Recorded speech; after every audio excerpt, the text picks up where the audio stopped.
check. Welcome back to the Ross Bolen Podcast, otherwise known as RBP, presented by Bolen Media. I'm your host, Ross Bolen, back with your co-host, Chris Coulson. Yo. Christopher. What's up, Ross? How goes it, my friend? We wanted to start today with a little motivational story. Oh, yeah. From Coles about shooting your shot. Correct. Chris, tell people a little bit about the scenario that unfolded and the shot you ended up shooting. So as you all know, we've been really going hard on this RossFit grind the last couple of weeks, right? We have. We've been lifting weights, throwing iron around, running around various areas of the city. Absolutely. And so... On foot? Aye.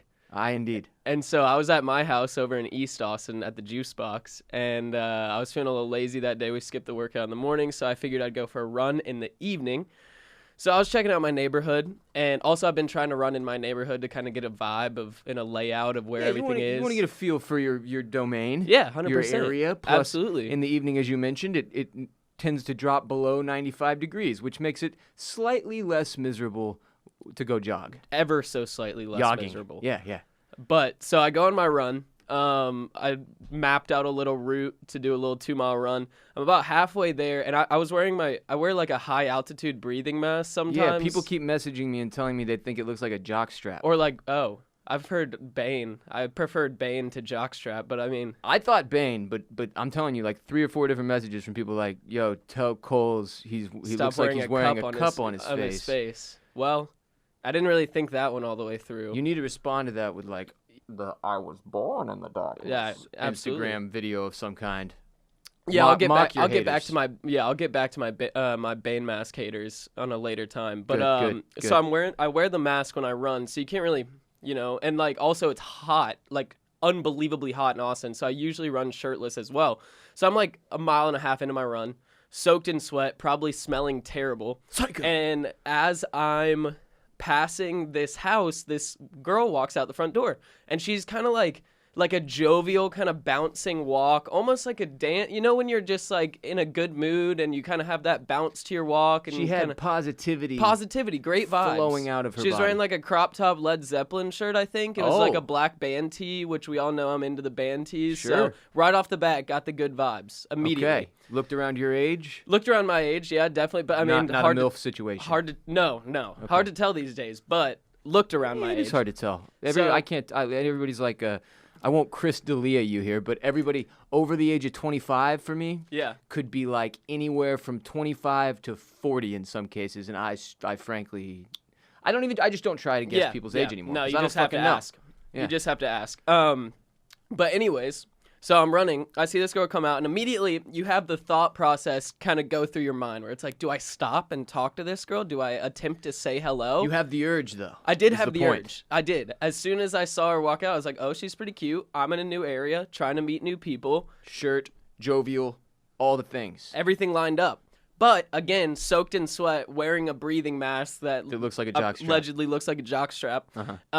And, like, probably wouldn't be making the best first impression. Nah, frankly, you would have looked a little bit like a serial killer. I would definitely agree with that. And so I just keep on my jog. And then when I come back, because I went to the end of the street, turned around, came back. When I came back, her car is gone. The car she was walking out to get something out of. Heartbreak, destiny ruined. Yeah, so then I jogged the rest of the way back to my house. Didn't really think too much about it. So the next day I'm coming back from work from your house, and Bolen Media HQ. As I'm driving through my neighborhood, the car is there again. It's like a white SUV type car. Fate intervenes. In front of the same house and everything. So I don't know if she's like babysitting this house or if she lives there, but regardless, I see the car and I'm like, okay, well, here's a chance. So I have my notebook. We had talked about this shit too. Oh, yeah. I brought it up to Ross and I told him about the scenario. I was like, hey, do you ever have those situations where you have that fleeting thing? And then he was talking about this how moment, like, like, I mean, I want to say like a few hundred times in my life, I've had these moments where I'm like, and it typically is like with a female. Or usually. Like, where I'm like, I mean, but there's other situations too where I'm like, I know I want to do this. And you have a good feeling that if you did it, it would probably go well. But you don't because there's just something that holds you back inside. Yeah. And you fail to shoot your shot. And then like, I was telling you, I don't regret much in my life. No. But there are like several of those where I'm like, I wish I wasn't such a pussy and I just said what's the worst something. they're going to do? Say no? Or, I mean, and let's be honest, if you approach kindly and nicely, they're probably at least going to talk to you. And in your circumstances, new city. I mean, you just fucking moved here. You're looking to meet new people. You have a great inn is what I explained to you. I was like, dude, because like normally the problem is, what the hell do you say? Yeah, right? Exactly. That's what I asked. I said, what do I say? Are terrible at approaching women that they don't know. Yeah. With no common knowledge. Yeah, I'm not. I was telling Ross, anything that I could come up with in my mind as like a one-liner, I feel like comes across as corny. Or creepy. Or both. Probably both. Which is the nightmare. Yes. And so Ross and I had this conversation and gave me a little bit more motivation about it. And so then that got me thinking a little bit again. And of course, right after I leave, probably 30 minutes after we have this conversation, I'm driving back, and there's the car right there. Back, baby. Yeah. So I have my journal that I keep in my car at all times, usually in my backpack, but it was sitting in the passenger seat at the time, and I was like, I'm going to leave a note. Looks just like mine, by the way. Totally unplanned. Yeah, crazy, right? Yeah, We're on that wavelength. We are. And so I write out this note basically just saying, I think I said, to the cute girl in the black t-shirt, I saw you the other day, but I was jogging, soaked in sweat, and probably smelling terrible. Didn't want to make a bad first impression, but would love to get a coffee or something sometime. And I left my number. And so then I walked up to her. Where did you leave it, though? So I walked up to her car door with the note. And I didn't want to put it under the windshield, right? Because I didn't want her to walk out and think that there was like a parking ticket or a citation. Like, that always gives me anxiety. If I see a piece of paper on my windshield, I'm like, fuck, what the fuck is on my windshield? Right. And so I decided to put it in the door handles, like just on the driver's side door handle. But as I opened the door, it turns out the door is unlocked. And in that moment, I had a severe fear that she was going to either A, open the door and be like, what the hell are you doing in my car? Or B, probably even worse, just see me doing it and then have to be wondering what this dude was doing. The alarm messing goes around off. Now you're sprinting away with a note in your hand. And then I was like, well, do I put it inside the car? And I was like, no. That's way too creepy. So I like put it in the door handle and tried to shut it, but the door didn't shut all the way. And then as I'm driving away, I like pushed it back in. And I thought it shut all the way, but I didn't want to be there too long. So then as I'm driving away, I'm having the fear that what if it didn't close all the way and the light stays on and her battery dies and I get some angry message in a day. Because you've put your phone number on this. Because I put my phone number on. I'm connected to this It's permanently. not like at this point you can lie and say it wasn't you. Exactly. Like, it's you. It was definitely me. I was stuck there. But yesterday at like 6 o'clock, I got a text from cute girl in the black t-shirt. So there we go. There's your motivation. Shoot your shot. His shot, and it went in. Unlike Swaggy P. Yeah. So there you go. Some midweek motivation for you guys. Look, sometimes you just got to do uncomfortable shit. And I guarantee you, and it'll mostly pay off. I was gonna say, if like say we do go get coffee and go on a couple dates, guarantee you she's keeping that note one way or another. Maybe she's ladies love the handwritten notes. Now all you have to do is not fuck up that she's not a serial killer who has a jockstrap mask and she turns you into a creepy lampshade in her apartment. Exactly. But I think you'll be okay. I think I'll be all right. I think you'll be okay. I didn't get that vibe yet. Yeah, that's good. Well, all you've seen is one T-shirt. That's true. And you did B&E into her car. You broke and entered. I did that as well. Yeah. Well. Yeah. But outside of that, fantastic positive story. Yeah. To start the show today. How's the move to Austin been so far? It's been fantastic so far. The roommates are dope. You'll have a cool name for your house. The Juice Box. The Juice Box. Yeah, it fits nicely. One of my roommates actually got a Juice Box tattoo on his leg. I'm not kidding. Like before this? Or nope. Just now? Last week, yeah. Oh, okay. Because our buddy Carter. He's all in. Yeah, well, our buddy Carter does tattoos. And so Carter was telling him that he would give him a tattoo, and he was like, I want to get the Juice Box. I'm not going to lie, it's like a cartoony. It says the Juice Box. It looks tight. Okay. I was thinking about getting one. I need to see a photo of this.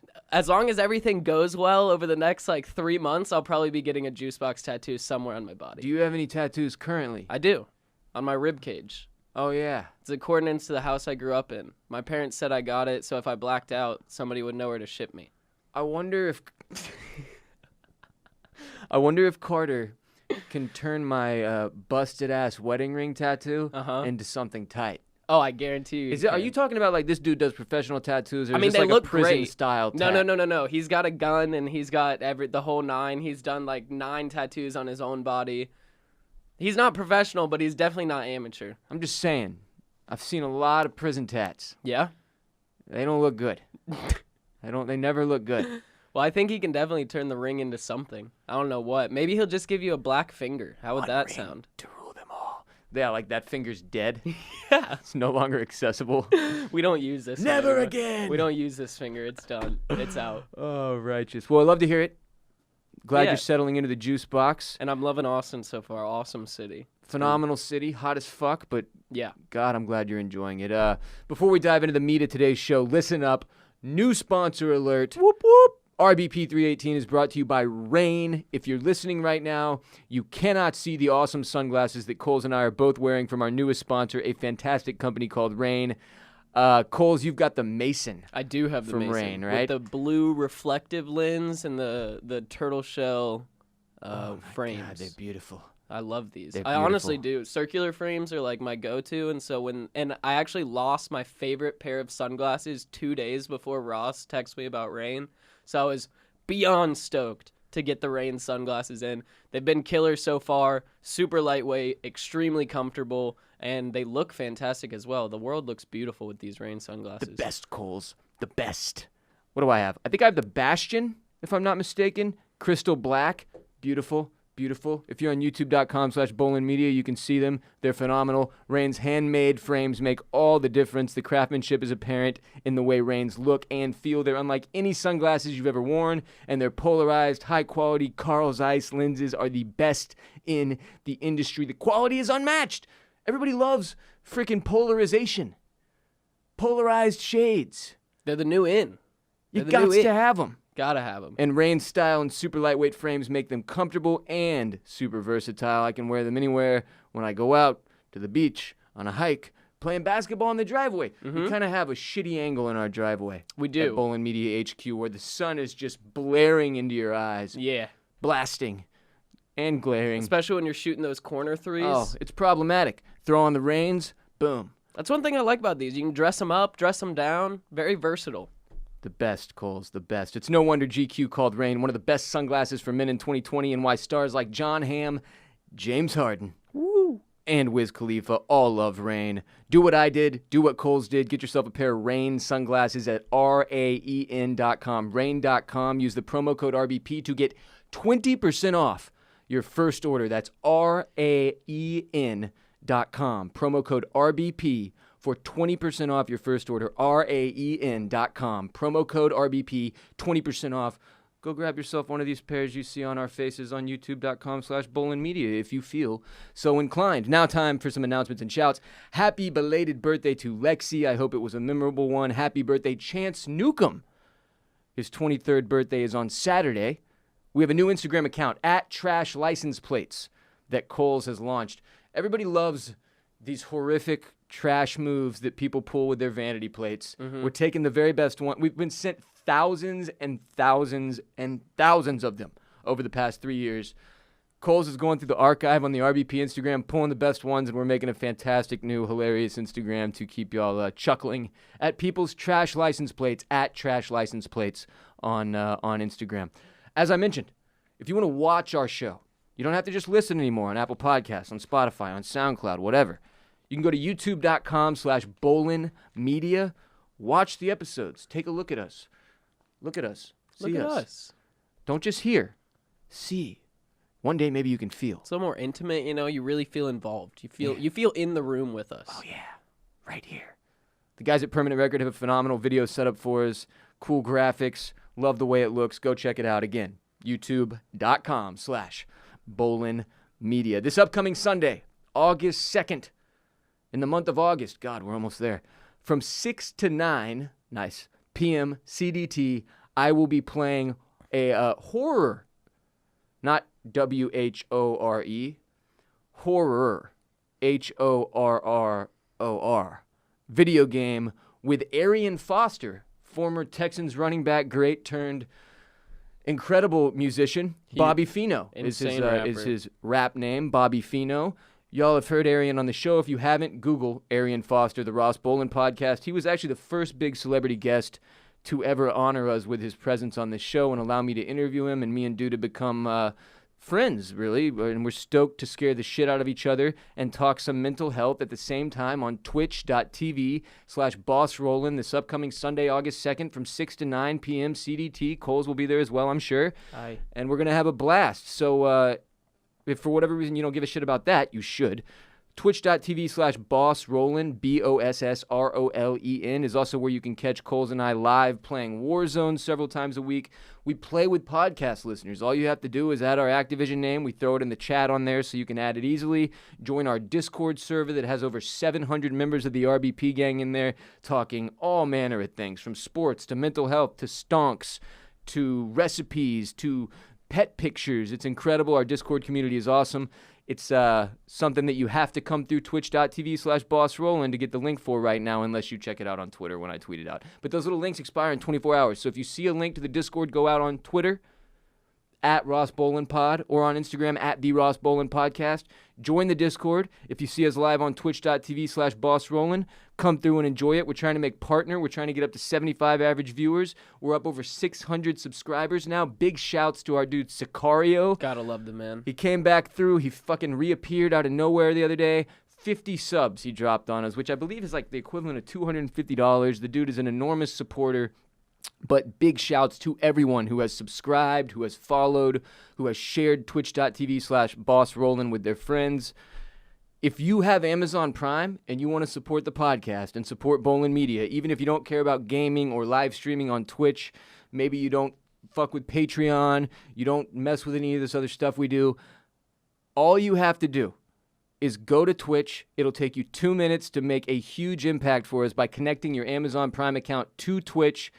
Amazon owns Twitch, if you're wondering why this works the way it does. You connect your Amazon account, your Amazon Prime account to Twitch. You get one free what's called Twitch Prime subscription per month, and you can use that one free Twitch Prime subscription on our stream at twitch.tv/bossrollin every month, and boom, that's money going toward the RBP gang's growth that costs you nothing extra. Doesn't even have to be your Amazon Prime account. Could be your parents. You could use your ex-girlfriends that's still logged in on your phone or your laptop. Sure as hell can, Coles. All for free. Free 99. First segment. Insane headlines of the day. Y'all know we like to bring up current events, otherwise known as news, in the form of insane headlines, some of the more ridiculous, outrageous, entertaining stories we find in the news cycle. And today we've got two for you. The first of which is, here's your headline. New text messages show Instagram founder was worried about Mark Zuckerberg going into destroy mode if he didn't sell to Facebook. So from Ars Technica to start out this little story. In a 2012 email 6 weeks before acquiring Instagram, Facebook CEO Mark Zuckerberg wrote that one of his motivations for the acquisition was to, quote, neutralize a potential competitor. The emails were revealed during, I believe, yesterday's hearing before the House Antitrust Committee featuring 4 technology moguls: Tim Cook, Sundar Pichai? Fuck, I don't know. Jeff Bezos and Mark Zuckerberg. These emails were first reported by The Verge. Essentially, the Zuck and some former Zuck communique from internally at Facebook have been revealed as a result of this antitrust investigation. They're trying to make sure this isn't a monopoly situation. I don't know what exactly the fuck they're doing. It doesn't matter. The point is this. The story is hilarious because Zuckerberg's internal communique, I just like saying that word, within Facebook described Facebook's own mobile app as, quote, not awesome, and said that users only, quote, tolerate it. Which was true at the time and still remains true, frankly. We're not huge fans of Facebook here, as I've said many, many, many times. At this point, I'm not sure anyone is a huge fan of Mark Zuckerberg, outside of the outrageous memes he creates for us, like smoking meats and covering his entire face in blaringly, blindingly light, white suntan lotion to the point that he looks like an absolute clown. Yeah, the one good meme about every 2.5 years from Zuckerberg is really the only thing keeping him on my radar. But other than evil shit. Well, yeah, on the good side of my radar. Some these have memos, called it whiteface. Yeah. These memos and leaked communique are actually hilarious, though, just because Zuckerberg basically says everything to like make people worried about a monopoly, make people worried that he is buying up the competition, and then tries to backtrack on it on the most, like, he literally says, he follows up the very last email with, and in regards to my above message, I didn't mean we would be buying them to prevent them from competing with us in any way. And that's the only thing he says, which is exactly what he just spent 4 emails explaining on how they were going to do it. Here's one of the things he said. They're growing well. We need to dig ourselves out of a hole. The good news is we've been doing that. The bad news is that they are growing really quickly. They have a lot of momentum, and it's kind of going to be tough to dislodge them. We have a hard battle ahead of ourselves there. It's kind of going to be tough. Can't beat them, buy them. That's exactly what they're doing. So basically it sounds like Facebook is looking for their biggest competition at the time. They're buying them up. They're allowing their competition to continue running, but they're just taking all the mechanics that make their competition great and putting them into Facebook. Which is, I mean, that sounds like a monopoly to me. Like with Instagram stories, they bought Instagram and now Facebook has stories. That's just an example of one of the mechanics that they're taking over. It's bizarre. It's surreal.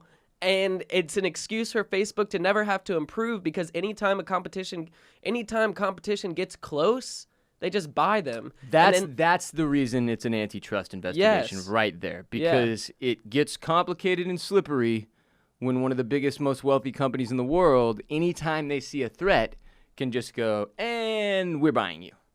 And obviously our headline being new text messages show Instagram founder was worried about Mark Zuckerberg going into destroy mode if he didn't sell to Facebook. What Facebook was looking at doing was either buying Instagram or making it very clear to Instagram that if they didn't sell to Facebook, that they were going to try to clone Instagram through other means. Yeah.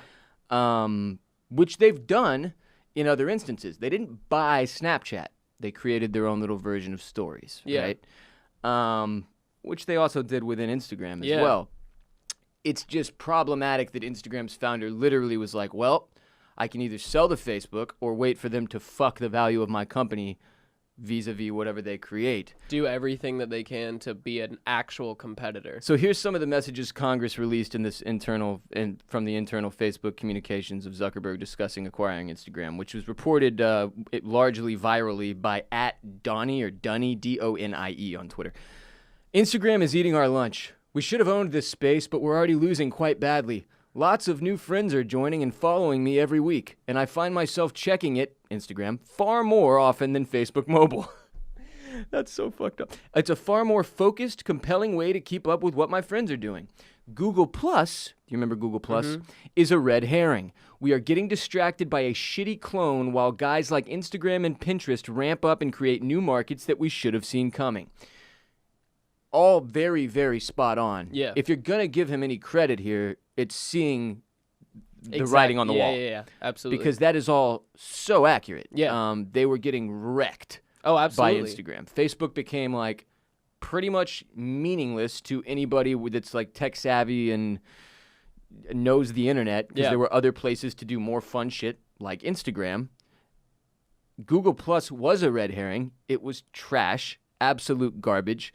I knew some people who thought Google Plus was a legitimate threat to Facebook, and I remember looking at them and thinking, well, you're not very smart. Yeah. Pinterest was wildly successful. It was more female-based than men. I didn't really fuck with Pinterest much, but Here's another one. I think this is this is from Zuckerberg. Yeah, I remember your internal post about how Instagram was our threat and not Google+. You were basically right. One thing about startups, though, is you can often acquire them. I think this is a good outcome for everyone.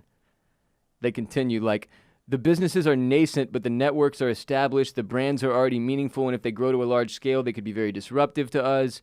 Just getting into all the different reasons they needed to buy. There are a finite number of different social mechanics to invent, also true. Yes. So there's only so many. Yeah. What we're really buying is time. I think that is the most, I have that written as well. I think that's the most telling quote in the entire story. Basically, Facebook's idea, from what I can understand, or instead of trying to grow and improve their own platform as best as they can possibly improve their own platform, they're attempting to buy up the competition because they know. So, like, say a brand new social media platform comes along, starts getting a lot of traction and getting big, Facebook attempts to buy them because they know it will take another social media platform more time to get back to that level. So basically, one starts to get close, they buy it out, and then there's another one way back at square one. They start to get close, they buy them out. So nothing ever can really get close to Facebook because they'll buy it up before it has that chance. And they're just going to try to ride this out for as long as they can possibly ride this out. Here's from CNN.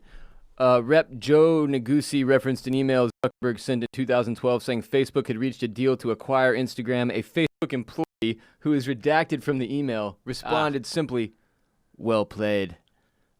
Love that. Zuckerberg wrote back, "Thanks. One reason people underestimate the importance of watching Google is that we can likely always just buy any competitive startups, but it'll be a while before we can buy Google." When asked about the email in the hearing, the Facebook CEO said he didn't recall the email, but that it, quote, "sounds like a joke." He doesn't know how to use sunscreen.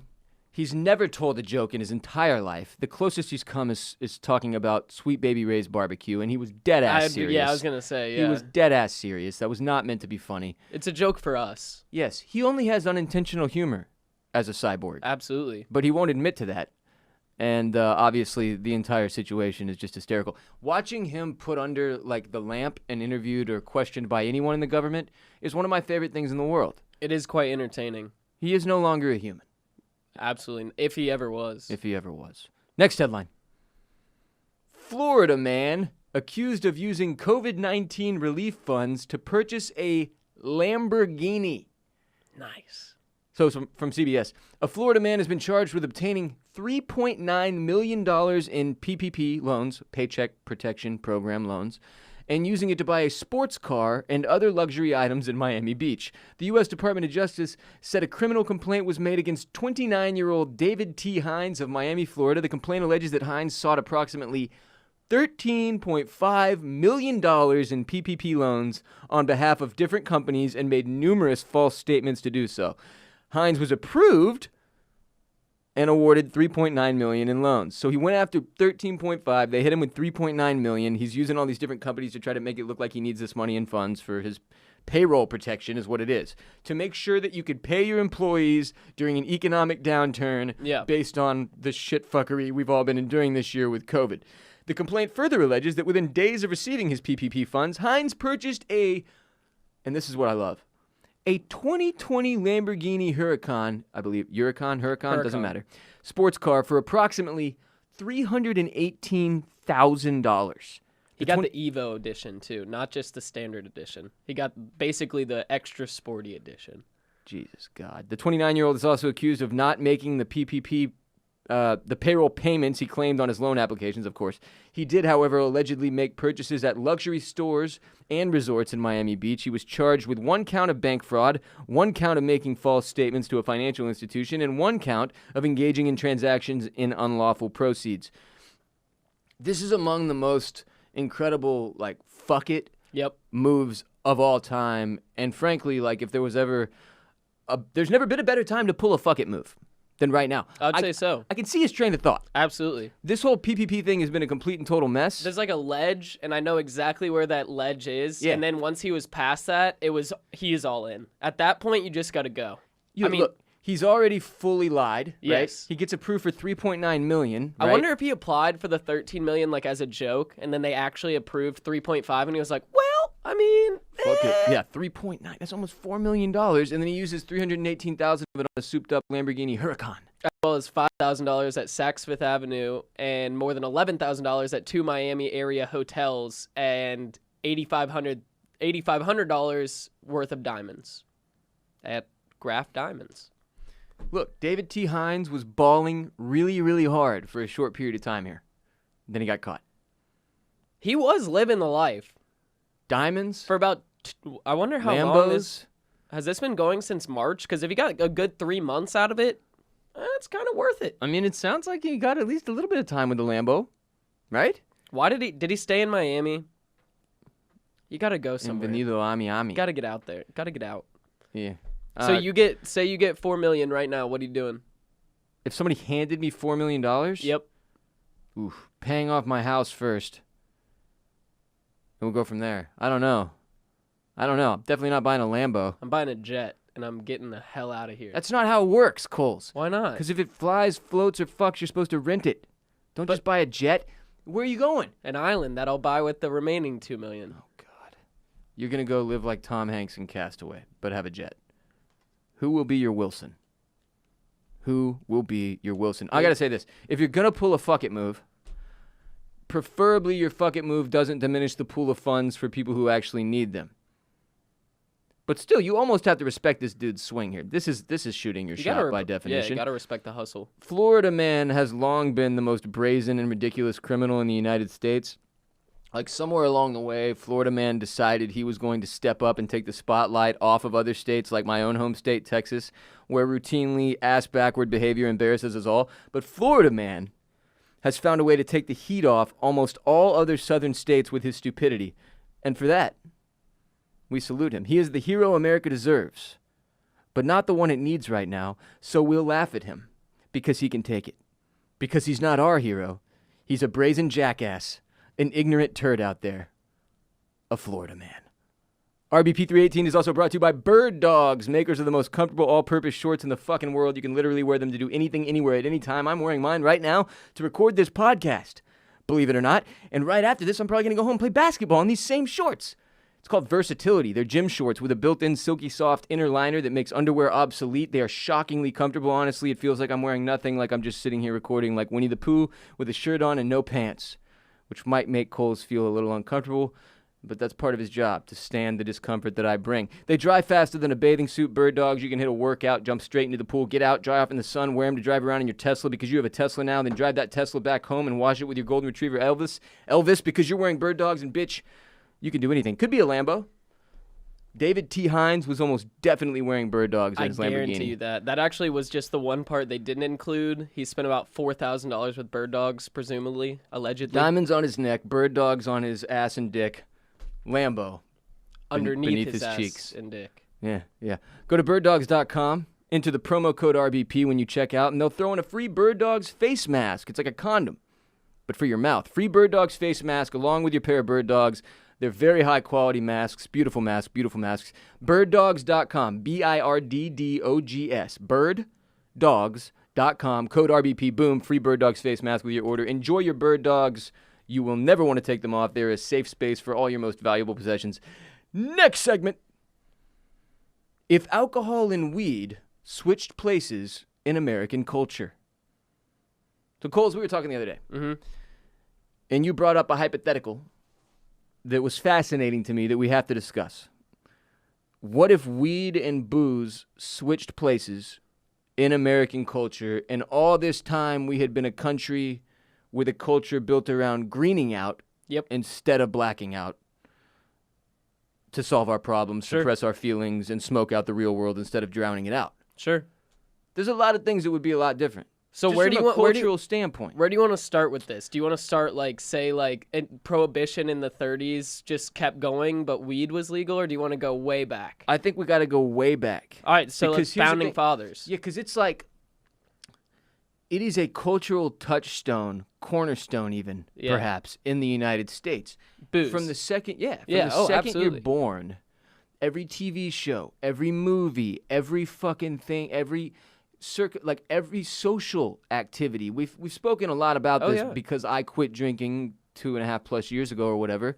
And one of the more difficult things about quitting was how deeply ingrained it is in our culture. Alcohol is in our culture. Look at the first well-known and renowned sitcom of all time, Cheers, took place in a bar. Like, that was the setting for the entire show. I don't know if it was the first well-known sitcom. It was one of the... Okay, maybe not one of the... It had to be one of the first big ones. Sitcom. Does MASH count? Okay, yeah, MASH probably does count. But MASH and Cheers were kind of the same era. You sure? Regardless. One of the first ones you and I ever heard of, at least. Cheers. Cheers, which takes place in a bar. It's in a bar. And Ted Danson a lot of situational comedy around a bar. Yeah. And it is The kind Simpsons. Homer. Yeah. Drinks Duff beer all every the time. Freaking episode. Yeah. I mean, it's a cultural icon. Booze is absolutely a cultural icon, which is why it's so bizarre to me. Because, like, I still growing up in the South with, like, learning in middle school and high school, you still learn the weed is bad type of thing. You know what I mean? Yeah, and that was the effect of that whole war on drugs and Absolutely. them trying to scare people in the 70s away from weed. Marijuana madness, which now in hindsight we're seeing more and more was just like a ploy by alcohol companies to sell more alcohol. And you couldn't make blacks and hippies illegal, but you could make weed and psychedelics illegal, which did a lot of the same thing. Really filled up those prisons with people selling a green plant. That makes you happy. Didn't we? By the way, still a problem. Very much still a problem. That part, very much still a problem. Getting better. Very, very slowly. It is fast. Still a problem, though. It is fascinating, though, just how much people kind of put the blinders on when you're talking about the real effects of alcohol and how it is so deeply ingrained in our culture, but how people are just they just ignore it's a poison that we put in our body. And don't get me wrong, I drink. Ross doesn't drink, as you all know. But I did for a very, very long time. Mm-hmm. And a lot. I definitely think, it's just crazy to me how there's one substance that you can go and buy from any corner store around you. There are literally stores dedicated only to it, right? Yes. Huge companies with that liquor store. Specs, for example. Y'all Specs in the We have ABC, Carolinas. so all of our liquor stores are government owned. They're state owned. The Alcoholic Beverage Company. ABC. Okay, that's just it's another, bizarre. Yeah, another it's level surreal. of strangeness. No, it sucks. It really sucks. Well, I guess it doesn't suck after you're 21, but they're really, really strict on fake IDs. So it's hard underage. You to can't. Drink there. You literally. It's not hard. You can't. So nobody drank liquor in high school. No shit. At all. Only beer. That is an insane difference between here and there. Yeah, no, they'll if you get caught with a fake, they'll lock the doors until the cops show up. What the fuck? I swear. In Houston, we would literally find liquor stores that were like, "Come in, children. Yeah. Enjoy the And that's how it wares." is in every other state around. North Carolina is just bizarre, and so you can't buy Costco's don't have liquor in them. You can't buy liquor at a big grocery store, grocery store chains. There's a lot of states where you can buy liquor in gas stations. Yeah. We don't have that. Yeah, no. But we have You have dedicated liquor stores. But they can be stores. privately owned and opened anywhere as long as you have a liquor license. In North Carolina, it has to be the ABC company. I think there's the only rules, and it's been a while, so I forget, but there's rules around on Sunday when you can buy and I saw a shit sign that was I don't think you can buy before noon on Sunday. On Sunday, yeah. I think. But I don't know if liquor stores are open at all on Sunday. I think it's just beer from grocery stores you can cop. Yeah. If I'm not mistaken. I vaguely remember in my past life where I drank a lot, if we wanted liquor, I think we had to buy it the day before in preparation for Sunday. For Sunday. Wow, you guys had NFL. crazy Sundays. NFL. Oh. Tailgating Texans games, you have to black out, or else you just end up crying. Well, yeah. Well, you end up crying regardless, but at least you're crying blacked out. Yeah, it's the suppression and the forgetting it that's important, which alcohol helps with. Absolutely. But back to if weed was legal, the crazy thing about weed is genuinely how versatile of a plant it is as well.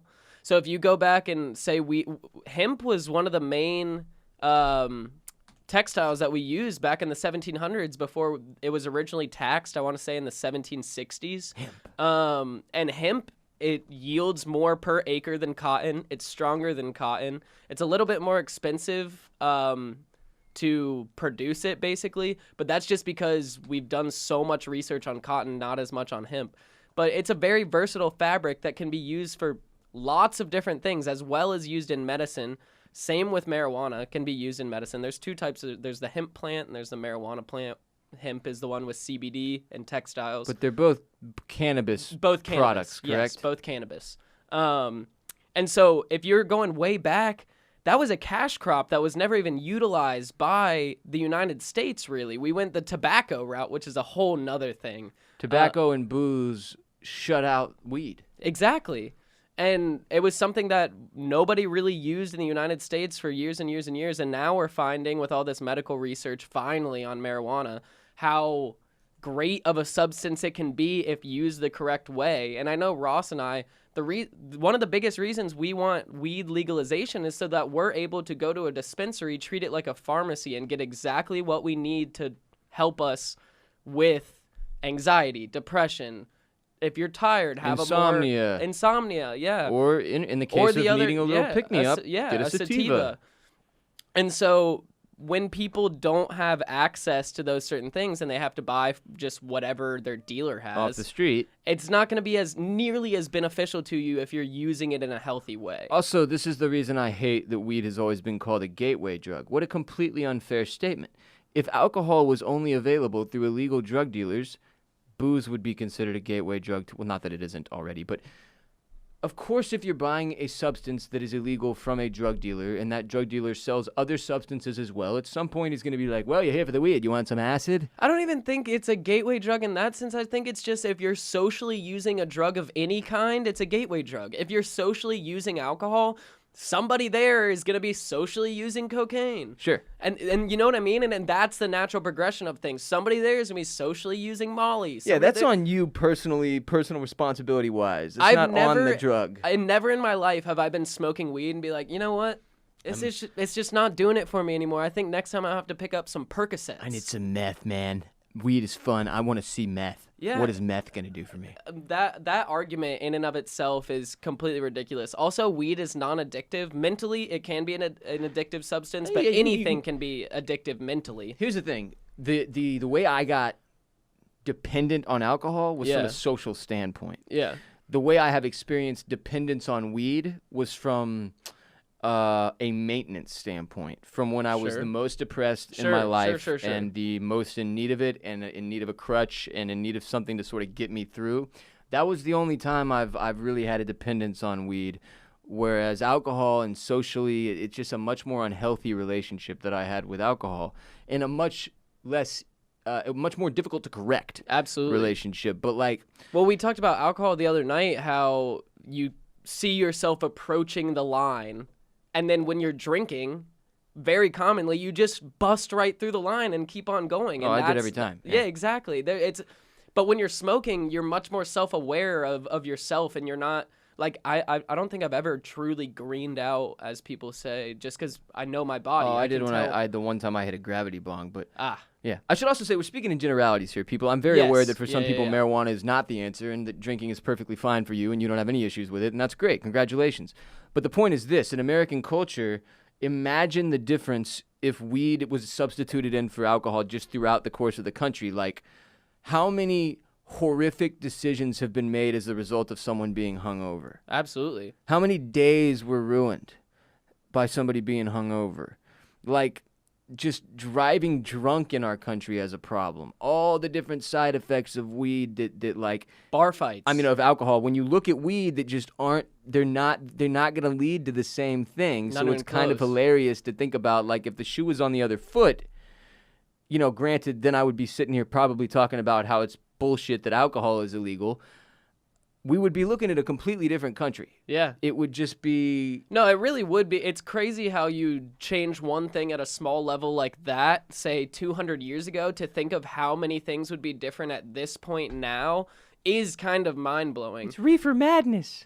Yeah, none of the war on drugs would be completely different if marijuana was legal, if it would have happened even at all. I really think weed would have helped out a lot of our past presidents and elected officials to be able to mellow chill out the and fuck out. see the world in a much. I don't know if weed was a worldwide phenomenon. I don't know if major dictators would have come into power and done the evil things they would have done, because they probably would have been high and relaxed and mellow. Maybe we shouldn't bomb this country, bro. Yeah. Maybe we should just chill. Maybe we should... let's just send them an email and ask them to chill. I'm just imagining like bars and you walk into a bar and it's just people smoking and listening to soft like acid jazz music, having deep philosophical conversations. That's my dream. Yeah, versus going into a club just pounding bass everywhere. Have you ever been to Amsterdam? No, I would love to go to Amsterdam. They have like coffee bars where you like smoke weed. That's what I'm imagining. You're having a nice. Why the fuck don't we have that, man? Imagine if you and I. Shut up, Colorado. I know. If you and I could go to the coffee shop, get a coffee, and smoke a joint while we do our work. It's hell. We would be a better country. We would be a significantly better country. In my opinion. Such a more chill, better people. Less violent country, no hangovers. And you know what I was thinking about that? You sent that Instagram to me the other day that had all the strains from the 70s. Oh, yeah. And this is often talked about, how back in the 70s, all these hippies that smoked weed, it was like very low-key weed. Not this hyped up steroid version that we get now.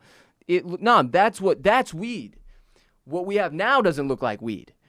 That's why it's called weed, because it literally looks like a weed growing from the earth. Now it looks like a magical fucking candy that's covered in sparkles. As it should. But it, like, obviously that progression would have happened a lot faster to where we are now, where we have these super insanely strong versions of weed. And by the way, that's the other thing about the most like comment on that post, by the way, was imagine just taking a dab pen back in time, like one tiny little dab pen. All the hippies would have died. You would have killed all the hippies with a dab pen. But that's like the craziest shit. That would have progressed so much faster had the shoe been on the other foot and it been weed that was legal instead of alcohol. Commercials, marketing in this country would be completely different. You weren't alive before me, but back in the day, they had like incredibly offensive beer commercials just left and right. They're hysterical. Just go Google like banned 90s beer commercials. Yeah, 90s beer commercials were like absurdly overly sexualized. Well, 90s commercials in general were just 90s. You could sell TV advertising. Still. Yeah, was just a hilarious. I saw a edit on Twitter of 90s commercials all edited together. Very, very different art style in the 90s. Super in your face. It was not subtle. No. It was just like,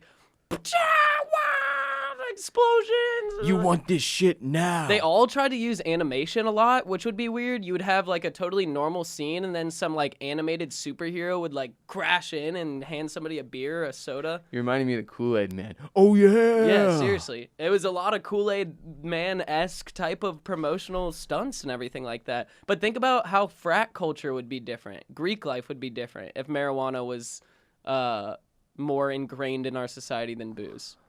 You know what I mean? Think about what the fuck would a frat party even look like? It'd be like 36 dudes sitting around doing a LAN party playing Halo, and 3 stoner chicks, and the sorority girls would be off scissoring because none of these dudes would give a shit. Yeah, because they'd all be so mellow. They'd just be and high relaxed. as fuck trying to play video games and like crash early. Yeah. Everybody be going to bed at 11 o'clock every night. My biggest question about this flip would be like, everybody knows America's terribly unhealthy. Yeah. We're a fat fucking piece of shit country when it comes to nutrition. Would alcohol and weed being flipped have made that worse or better? And the reason I ask is obviously because of the munchies. Significantly better. I gotta say it's better. Drunchies still much worse than munchies. Yes, and you're intaking all the, like, say you're drinking beer.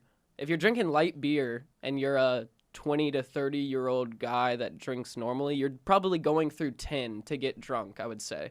And that's a lot of sugar and carbs and calories and everything like that on your body, as well as the drunchies on top of that. Not a good look at all. But with weed, first of all, nature looks better when you're high. So you're going to want to be getting outside, getting some activity in a lot more often. 2, if you get good at working out high, Ross and I were talking about this the other day, you can really go in there, lock in one thing at a time, just knock it out. You're really just locked in the entire time. So you're going to be working out more often, guarantee that. 3, I look at us. We're both skinny, lanky stoner boys. I stopped drinking and 60 pounds fell off of my body, dude. Look at that.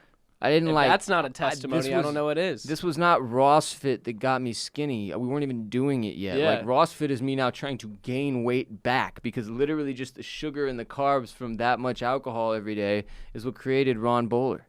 And not even every day, like 3 times a week probably. That I was pounding. By the way, you finally went to Matt's El Rancho and had one of the knockout martinis as they called them there. How did that do you? They'll get you. Oh, they'll get you. It's like 4 drinks. Well, it comes in a shaker. Yeah, which I didn't know. I expected it to come in like a big bowl or something like that. So it comes in a shaker, and they give you like this little mini martini glass, which is extremely deceiving because it's not actually a mini martini glass. No, it just looks smaller than a normal martini glass. Sure. So you end up pouring yourself drinks until the shaker is empty. There's about 4 of them in there. And they don't taste strong at all. Oh, they're delicious. They taste fantastic, and there's a little salt on the rim of the martini glass. So you go through about 2 of them pretty quickly, and then that's when you're like, oh, shit, okay, yeah, there's definitely alcohol in that. But, yeah, they'll get you good.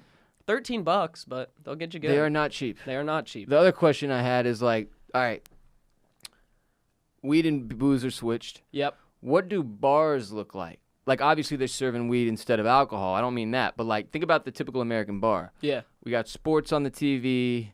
It's a raucous environment. people talking loudly, yelling over each other. The later into the night it gets, the more fucking annoying it is. And I'm speaking as a sober person here. Drunk people are terrible when you don't drink. And they're so loud and smelly, and it's just the worst. So what would it be like? Cartoons on at the bar instead of sports? Would there be like fucking anime on the TV instead of sports, and everybody's just sitting there quietly like, whoa? I think it would be much more, like, I'm thinking like all of our bars look like 30s style leather couches, a lot more seating area. Lounging. First of all, much more of a lounge feel. Much more lounge feel. So a much nicer aesthetic on the inside. The floor isn't soaking wet, which is huge. You can actually it's just covered in ash. You can wear white shoes to the bars without them getting dirty. Maybe. Probably better off. At least better off than. I mean, bars are so dirty. You can't wear any shoes other than black shoes to a college bar. No. And escape unscathed. Turning on the lights in a college bar in the daytime and seeing what it actually looks like in there on the floor and the walls and shit is like the most disgusting thing you could possibly do.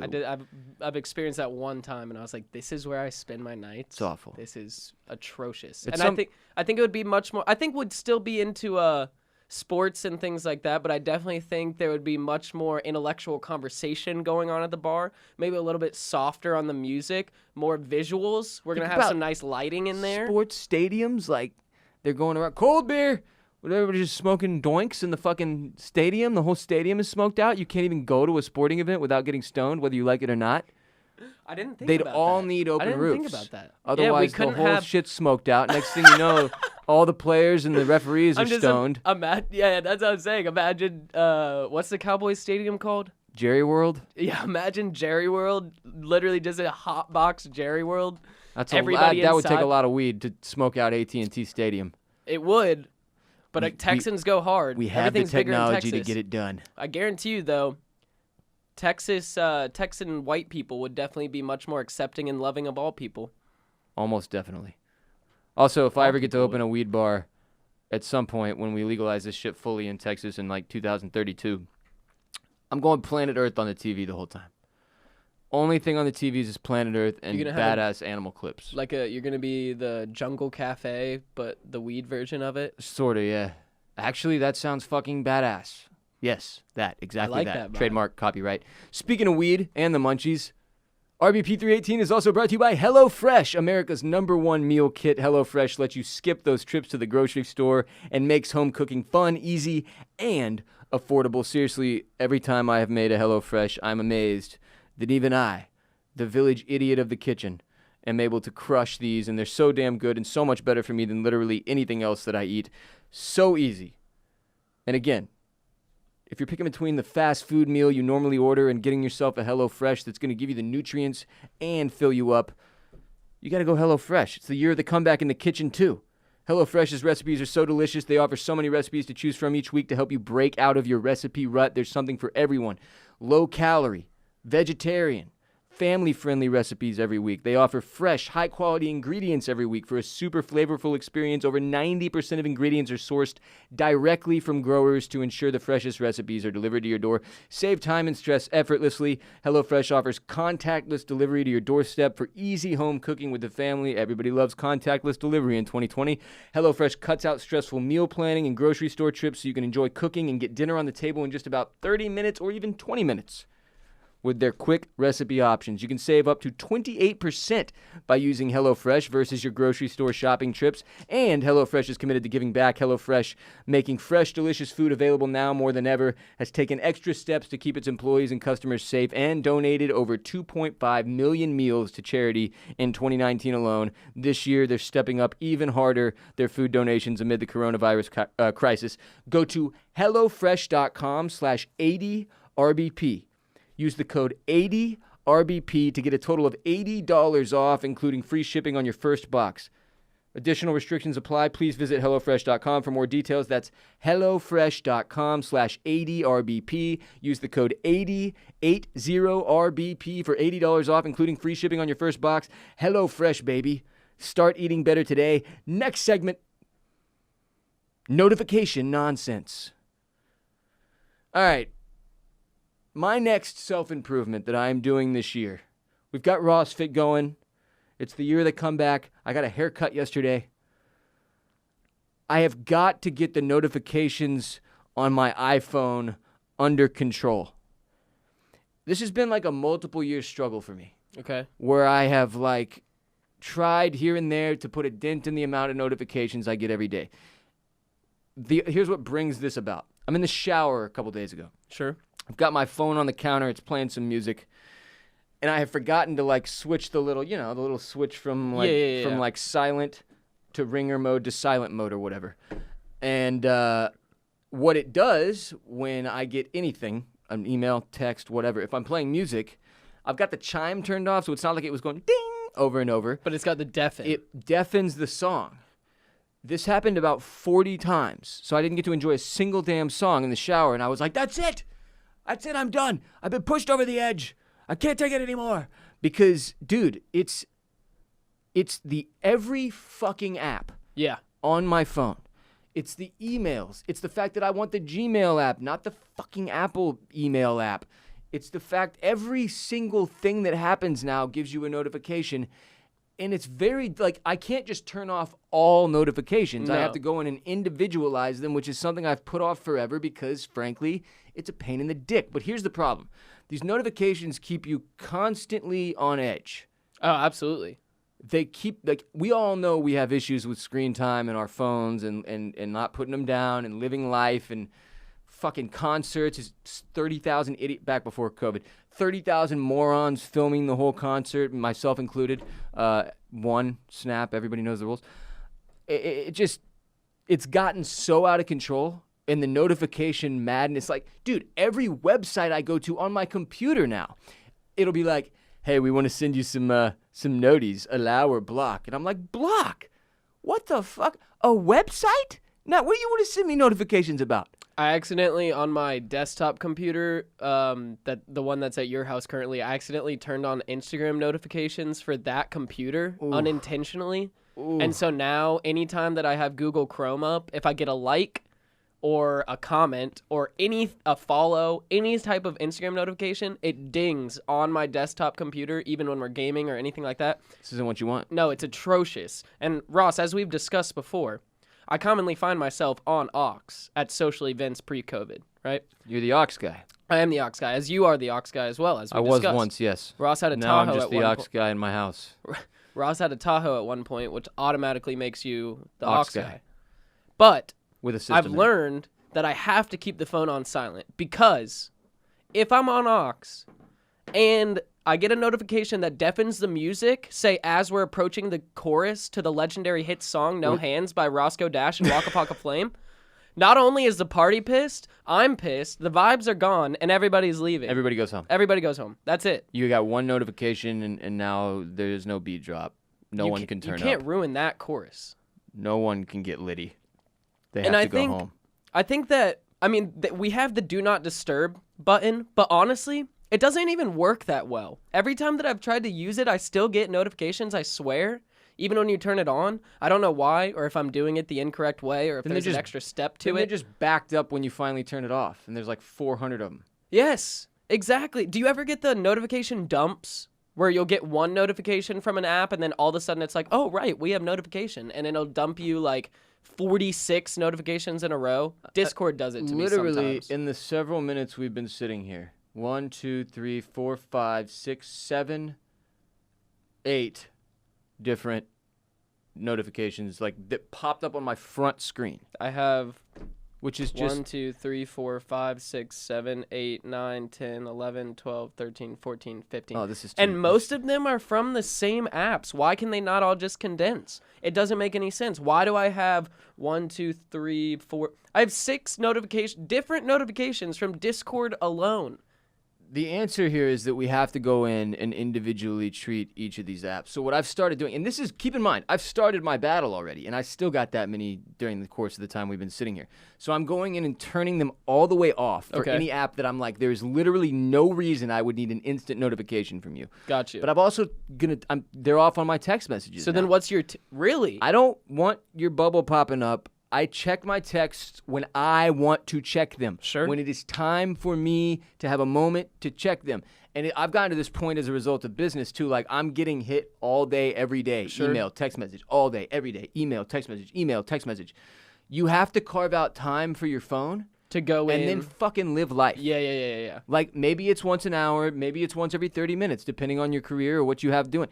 Maybe it's once every 4 hours if literally you don't need to be on your fucking phone like that. But like the phone shit, it's worse now than ever because we are all stuck with not a whole lot to do.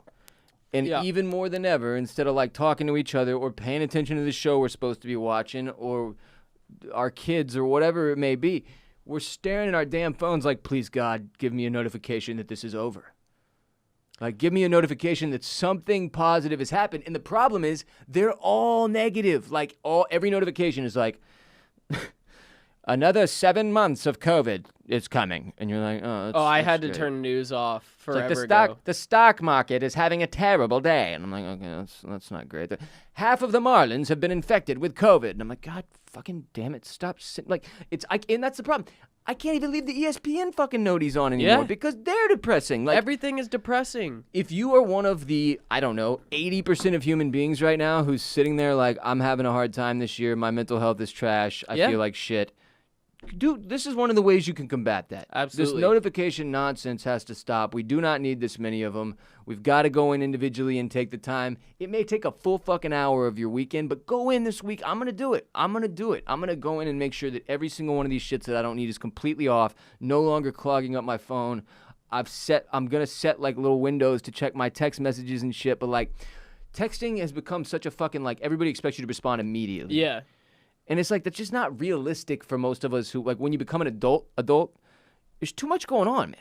And, like, maybe, what the fuck? Like, people have work. Sometimes I need to be, like, in the right headspace to get back to certain people, you know? Like, there's some people where I literally... Absolutely. Yeah, there's some people that I cannot text back immediately because I need the time to process their text, figure out actually what I want to say, and then get back to them at a later time. Not that I'm trying to be rude or play a game or anything like that. I just don't have it. I don't want to put out bullshit that pops in my head immediately. I would rather be able to think something out, process it, and then put it back out there. But so are you going to turn off every notification? Do you have a tier list in your head? No, I'm going to go through so and make sure I'm not which ones are you going to leave on? Just off the top. I don't know, man. I just got a notification from Mike that he loves this segment. Oh. Producer Mike sitting outside. You, Mike. The ones that I will need on are probably like specific to Rocket scores and Astros scores. Okay. Like I will want to be able to get those on my phone so that I'm not having to pull up an app, right? I will leave on my Ring motion on my front door one. Okay. Good call. And obviously the Whoop band I've got going for like health stuff, and then my ride sharing ones I'll have to leave on so that they can tell me when a person arrives or whatever. But like beyond Twitch, but beyond that. The email ones, the text messages ones, they've got to be completely shut the fuck off. The Instagram ones that I'm still getting, like when somebody replies to my story, every time right now I still get an Instagram notification. That is asinine and distracting as fuck. And the hardest thing too for me is when like especially with social media notifications, you'll get a notification for one specific thing, right? You go in to check that one specific thing, and then while you're on the website or the app, it draws your attention and focus to another thing. And then you go down that rabbit hole, and then all of a sudden you've spent 15 minutes on your phone because you went in to check one single notification. It's a goddamn nightmare, and it became too normalized over the past, 10 years, but, really ramped up these past 5-8 years, where every app is like, all right, we got to have push notifications, and we got to get people in our app. We need more app usage. And what the problem is all these companies are like, our usage time is down this month. Fire out more notifications, more push notifications. That's literally what happens, though. It's not like that's like a scam. That's literally what every company you download their app is doing. They want you in their app, so they're trying to get you in there all of the time. It got to the point where this is the beauty of this shit. At some point, StockX figured out a way, no bullshit, so that I was getting a notification every single day, and the little one bubble would pop up. Oh, you better come in and see what happened. You better come see what's happening inside of the bubble. There's the number one in the red bubble. And I would click on it. Nothing. It was a fucking scam just to get me to open up the damn app again. And suddenly I'm buying shoes. I get what you're saying. It gives you you have something waiting for you. Yeah. But then there would be nothing. Yeah. So they had figured a way to game the system. Are you the type system. of person where you have to have everything zeroed out Like, do you keep your text messages zeroed out and your emails zeroed out? Sir. I didn't think so. In what world would I be able to? I have 1,023 emails right now to read. I don't even want to check my text messages. 1,023. But like, there's no need. There's no reason Instagram needs to notify me when somebody that I follow posts a picture and they haven't posted in a month or something like that. That's exactly what I'm talking about, Chris. Why do I need to see this number? Take this number away. I know I have a fuckload of emails. What the difference does it make? Is it gonna, if it's 14 or 1,000? Take this red number off my screen. I'm doing it right now. It's got to go. 10,000. No. I don't even have notifications on. How? We're going to flip phones. It's notification nonsense.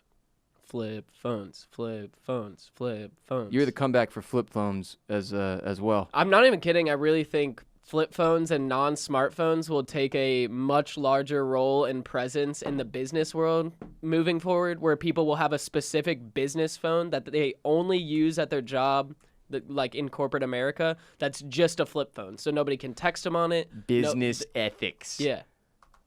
Do you know there's like versions of this phone concept for this very reason? I can't remember the name of the company, but somebody was, it's like a light phone, distraction-free cell phone. I'm looking this up. There's all these different companies that make them, or versions of them. But I guess this has become such an issue at this point that people are like, screw this. We need a version of a phone that's not a damn life-consuming nightmare. And look, don't get me wrong. My iPhone enables me to do a lot of shit. It's just gotten way too out of control with the push notification battles that go on from company to company, fighting constantly for our attention. It's like, look, if your shit's good, we'll give you our attention.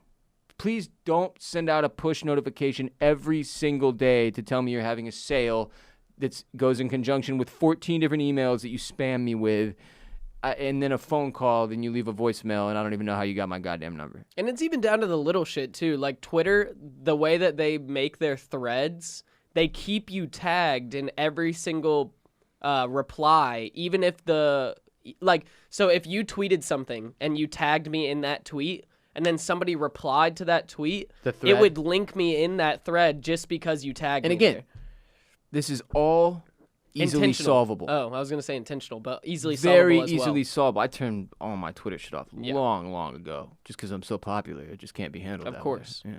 Anyway, fix your notifications. Live a happier and more fucking carefree life, because that is a huge part of what honestly stresses me the fuck out every day, is I get too many noties. And it's time to make a change.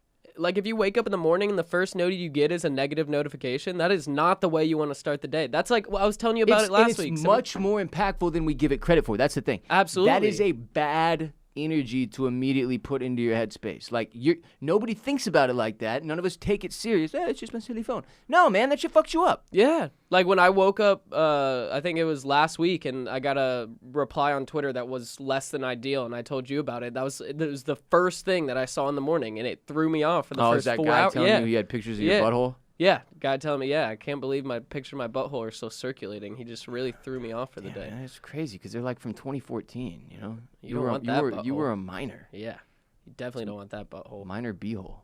2-hole. None of that happened, just for the record. Next segment. Sports! It's time to talk sports development since we last met earlier this week. Let's see what's been going on. Oh, yeah, Dodgers' Joe Kelly suspended 8 games by Major League Baseball for incident with Astros. Enough of you have asked me to speak on Joe Kelly or my thoughts on Joe Kelly, and it makes me laugh because it's like, do you think I have anything other to say other than fuck Joe Kelly? Like, I really sort of kind of don't. He's just a prick face, and I get that what he did was very fun and entertaining for everyone who's not an Astros fan. But just generally in baseball, the more dudes we have like Joe Kelly, the worse off we're all going to be. This is a guy, a reliever for the Los Angeles Dodgers, who, of course, are butthurt because we allegedly may have used some trash can stuff in a year that I can't even remember back. What was it, 2017 when the Astros won the World Series, Kiss the Ring? By the way, Joe Kelly was not on that team. Joe Kelly was on the fucking Boston Red Sox, who were accused of cheating, which just makes him even more of a prick and a baby boy for throwing at Bregman's head. Yeah. He threw directly behind his head, fastball behind his head. And then Is later, that like an unspoken rule thing? You don't throw at people's heads? Because I didn't play much baseball. Oh, it's like a spoken rule at this point. Okay, you don't throw at the head. Gotcha. If you're going to bean somebody, you put it square in the middle of their back. It hurts like fuck, and that's that. Yeah. You do not throw at the head. That's how you can in careers. There's been a history in Major League Baseball of horrific head injuries as a result of people being hit in the head by either a pitch or a line drive right back at the pitcher or the third baseman or the first baseman in some cases. You don't do that, dude. It's just all in all, Bregman handled it well, just walked to first base, but then when he struck out Carlos Correa, I believe the next batter or the batter after next, I can't remember our lineup right now. Correa and him had words, Joe Kelly and Carlos Correa. Correa, who I used to play Fortnite with, is also training to be an MMA fighter right now because he thinks that's like some shit he wants to do at some point, apparently, or that's what he's been doing during quarantine. I don't know if he's doing it during the regular season that we've now started, but he dog-walked this fool Joe Kelly back to the dugout, like talking shit the whole way, and it was hilarious because the benches ended up clearing, but Joe Kelly wanted none of the smoke. He's walking back to the dugout, like literally looking over his shoulder, like blowing kisses and making silly-ass faces and sticking his tongue out and shit. And I believe he said something like, nice swing, bitch, is what our manager claims that he said to Correa that started Correa's dog-walking situation. Which, again, I get that that's hilarious if you're an Astros hater, which is all of you who aren't Astros fans. But you don't throw at the head. You don't throw a 96-mile-an-hour fastball at somebody's dome, and you don't follow it up by saying, my accuracy isn't the best. He also threw 4 pitches high to Yuli Gurriel, our first baseman. He brushed back Correa with a couple of inside curveballs. Then after he struck out Correa, made a pouty face at him and yelled, nice swing, bitch. Baseball is back is the important thing here. Also, all that Marlins nonsense with everybody getting infected left and right. Yeah. They're like containing it and figuring out ways to deal with it. They're going to do like doubleheader games that are 7 innings each. Okay. For the games that they're missing now that they can make up the schedule, which just makes this year's baseball season even more chaotic and insane than any other one in history. And at this point, I'm like, the more weirdness that can happen, the better. The better, yeah. Because this is so historic. We got to be all in on the weirdness. Let's get crazy with it. Yeah, it's just completely outrageous. In other sports news, an ESPN investigation finds coaches at NBA China academies complained of player abuse and a lack of schooling. Long before the October tweet from Daryl Morey in support of Hong Kong protesters, which obviously led to a lot of discussion around the NBA's complicated relationship with China and really kicked off our money over morals conversation here on the Ross Bolen Podcast in 2019, which is carried over into 2020. Long before that, the league had faced complaints from its own employees over human rights concerns inside an NBA youth development program in China, an ESPN investigation has found. From ESPN, American coaches at 3 NBA training academies in China told league officials their Chinese partners were physically abusing young players and failing to provide schooling, even though Commissioner Adam Silver had said that education would be central to the program, according to multiple sources with direct knowledge of the complaints. The NBA ran into a myriad of problems by opening one of the academies in, I believe it's Xinjiang. Xinjiang. If you're ignorant American scum like me, you have no shot in hell of pronouncing that, but I should be able to at this point, considering how many times we've discussed it, because it's a police state in western China where more than 1 million Uyghur Muslims are being held in barbed wire camps, which is something we've discussed, 3 times now? 4 times now?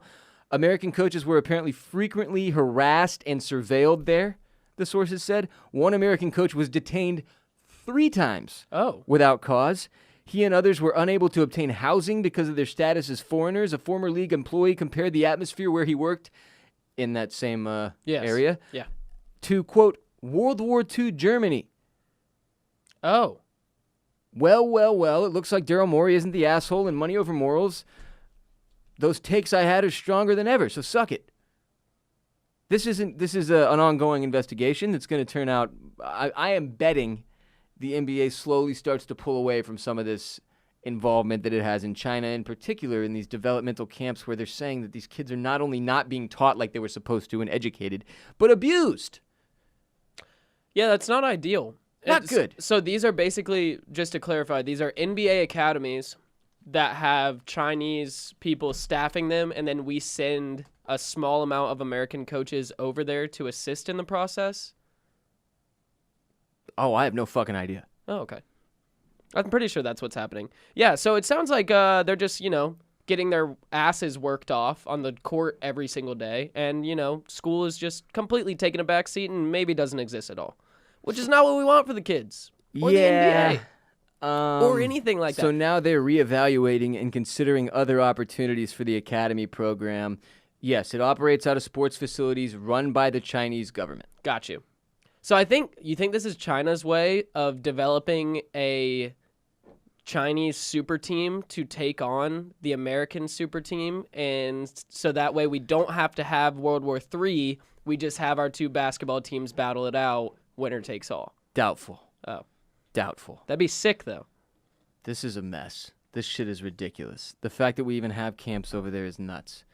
This line alone from ESPN. The ESPN investigation, which began after Maury's tweet, thank you, Daryl, sheds new light, and former guest of the show, friend of the podcast, sheds new light on the lucrative NBA-China relationship and the cost of doing business with a government that suppresses free expression and is accused of cultural genocide. In other sports news, Coles, how's the PLL going? Yeah, it sounds like the NBA just needs to back out. What is it called? The Pro Lacrosse League? Premier Lacrosse League, Ross. Premier Lacrosse League. I'll put some respect on its name. Thank you. How have things been going? Things have been going great. So we had a game that was canceled on Wednesday night, I believe it was supposed to. Or no. Wednesday night was last night. Monday night, we were supposed to have a doubleheader. And one of the games got canceled due to a weather delay, so it got pushed to last night. Therefore, we have PLL every single day this week. Dear God. Last night, the Redwoods beat the Chaos, I apologize, 9-7 in overtime, I want to say. Look at all that scoring. They were both, neither team had won a game up to that point, so that was huge for the Redwoods as they were 0-2. Really needed to get back out in front to have the chance of really going far in the playoffs, getting a better seed for the playoff bracket. Tonight we have a doubleheader, one at 7 p.m. Eastern, with the Whip Snakes taking on Paul Rabel and the Atlas, as well as the Chrome, who are 2-0 right now, versus the Archers, who I believe are 1-1. Archers. The Archers are also 2-0. So the two top teams in the PLL right now taking each other on at 9:30 p.m. Eastern tonight. Should be super exciting. We have another doubleheader on Friday, another doubleheader on Saturday, one game on Sunday, and then the elimination round starts next week on August 4th. Here's the thing fucking me up. Yeah. I can't even watch Astros games in my house. Yes. And these shits are on NBC and stuff. Like, marketing. I can watch I'm telling you, Paul Rabel is a marketing fucking genius. And Rob Manfred is a silly, pathetic, sad little man of a commissioner for Major League Baseball. I guess so. Because, every single one of these games is either on NBCSN or in the regular NBC. A couple of them are going to be on NBC Sports Gold, which is their paid subscription service to access it. But most of them are public and free for everybody. If you've never watched lacrosse before, they're doing a fantastic job of really explaining the rules as the game happens. It's also really interesting. Like last night, they had the defensive captain for the Redwoods mic'd up, and they were playing his communications during the possession, so you could hear his actual shout-outs. What if he starts yelling out, like, fucking shit and balls and cock? So you can say, they say ass, and yeah, it's not censored, but they've had basically talks with the players to try to keep that type of language to a minimum, especially I'm sure a lot of these leagues are probably having to have mic'd up. Yeah. And because there's no fans right now, so the mics are picking up a lot more. So I'm sure a lot of the leagues are talking about that, but the PLL is doing a fantastic job of making you feel involved. It doesn't feel awkward with the crowd not being there, and it's been really, really exciting to watch. I've had a lot of fun watching the games. So speaking of the microphones picking up more because the players aren't there, Dusty Baker yelled, "Get back on the fucking mound!" to Joe Kelly. Yeah, and then the announcers were like, "Oh, hey, we're sorry for that little bit of potty language that slipped through there as a result of there not being any." I like what they're doing here. They're stacking these PLL games to where one is available like on regular TV for everybody, like pretty much each day. So like what we're looking at, okay, what's today? The 30th. So we've got the Whip Snakes and Atlas are on the NBCSN thing, which is Chrome free. And Archers are on the Gold. Yes. Right. Friday, July 31st, tomorrow, Whip Snakes and Chaos on the NBCSN, Water Dogs versus Chrome on the Gold. And even down to the earlier game being on NBCSN, that's huge marketing-wise because it's enough to – more people are going to be awake for the earlier game. more people are probably going to watch the earlier game. And if they like it enough, it might convince them to subscribe to NBC Sports Gold. Stick around for the premium one or whatever the fuck. Yeah. PLL's been crushing it. Sports are back. It's great to watch highly competitive lacrosse. Sports! And if you are looking to watch one of these games, as I have not yet, to see how it all goes in the PLL, like Saturday they got one at 1 o'clock on NBC. Atlas versus Redwoods. 1 o'clock. Sick NBC. Jerseys, too. Have you taken a look at all the jerseys? Yeah, the jerseys and the names of the teams are very tight. They're tight. Very tight. Yeah. Sports are back in many capacities. We're still waiting on football, but the NBA is back, baby. That's the one that I am the most stoked about, obviously. All praise the bubble. It is not a dream. It is really happening. The NBA is back tonight. Tonight, Lakers, Clippers, Jazz, Pelicans as well. And you no longer have to sit on your thumbs and watch any. Look, if you don't want to watch the PLL, if you haven't given a fuck about golf, if this is the thing you've been waiting for, it's finally here. And you can go to mybookie.ag, our sponsor and sportsbook that loves the NBA just as much as you do. They have over 150 different bets for you to choose from. Who wins? Lakers, Clippers tonight. I took Clippers plus 4.5. Jazz, Pelicans as well. I took Jazz plus 2.5. You can bet on will any team go 8-0 after the restart, the play-in thing into the playoffs for the seeding. How many points will LeBron average? Who's winning on opening day? All these bets and more available at mybookie.ag. And remember, even Kawhi Leonard warms up before playing, so be sure to check out MyBookie's other offerings like up-to-the-minute odds on UFC and MLB with thousands of lines and a host of props. MyBookie's the only name you need to remember when it comes to getting action in on the games you watch. Join today, and MyBookie will double your first deposit when you use the code RBP. And not only will they match you dollar for dollar, they're also throwing in a free $10 NBA future bet now. Just enter promo code RBP when to claim when signing up.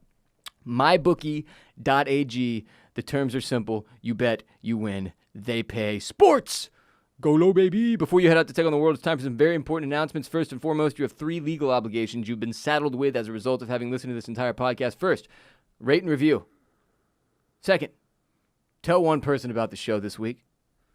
Third, use those sponsor codes. Rain, new sponsor. Get some of these shades. Rain.com. The code is RBP. Birddogs.com. Get some of these shorts I'm wearing.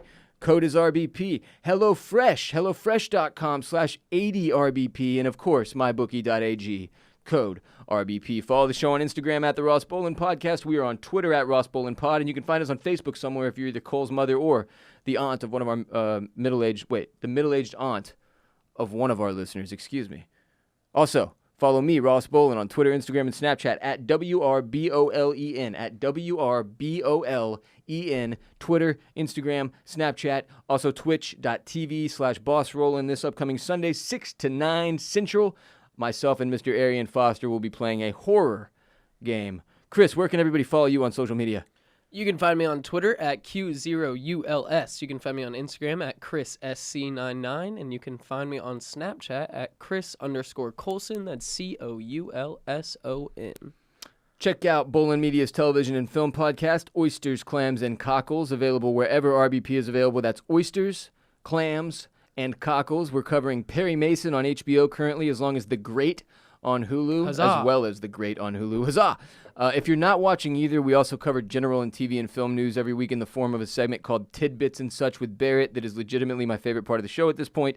And that will do it for RBP 318, produced by Mike Moody Garcia of Permanent Record Studios in Austin, Texas. We will be back Monday for episode 319, and of course, Friday on patreon.com/Ross Bolen Podcast with another exclusive premium ad-free edition of RBP for dues-paying members of the RBP gang, pledging their monthly support to keep the podcast alive, growing, and showing. Minimum pledge of just $5 monthly on patreon.com/Ross Bolen Podcast to get yourself a Friday ad-free premium episode every week. Come through, support the show, get more RBP. You are not alone.